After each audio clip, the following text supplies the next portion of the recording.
Kwanza kwa malengo tumefanikiwa kwa maana ya kutetea ubingwa wetu wa ligi kuu ya NBC.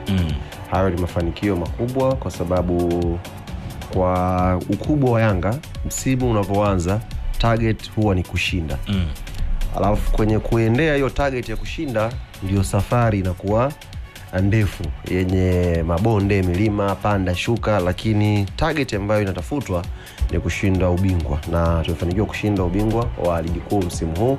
Kwa hiyo tumefanikiwa katika hilo, lakini pia tumefanikiwa kushinda baadhi ya makombe hapa ndani.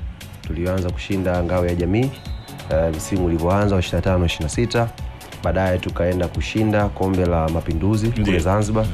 Na nafikiri mwaka huu Yanga ime clear the air, imefuta kabisa ule msemo kwamba ukiwa bingwa wa mapinduzi lazima ukose ubingwa wa ligi kuu Tanzania. Ilikuwa hivyo. Kumekuwa na hiyo notion kwa mashabiki kwamba ukichukua tu mapinduzi umejitia mkosi, lazima ukose ligi kuu. Ile Saido anapiga penalti ya mwisho Yanga anakuwa bingwa wa mapinduzi. Mkakosa ubingwa.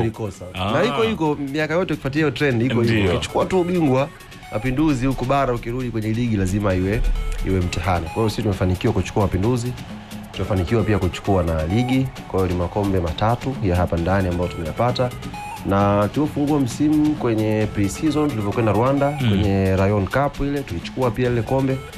Kwa hiyo tofauti ya msimu huu na msimu uliopita, mwaka huu tuna makombe 4. Last season tulikuwa na makombe 5. Kwa kombe pekee ambayo tumelipoteza msimu huu ni kombe la shirikisho la CRDB ambalo tulitolewa hatua ya nusu finali na Azam Football.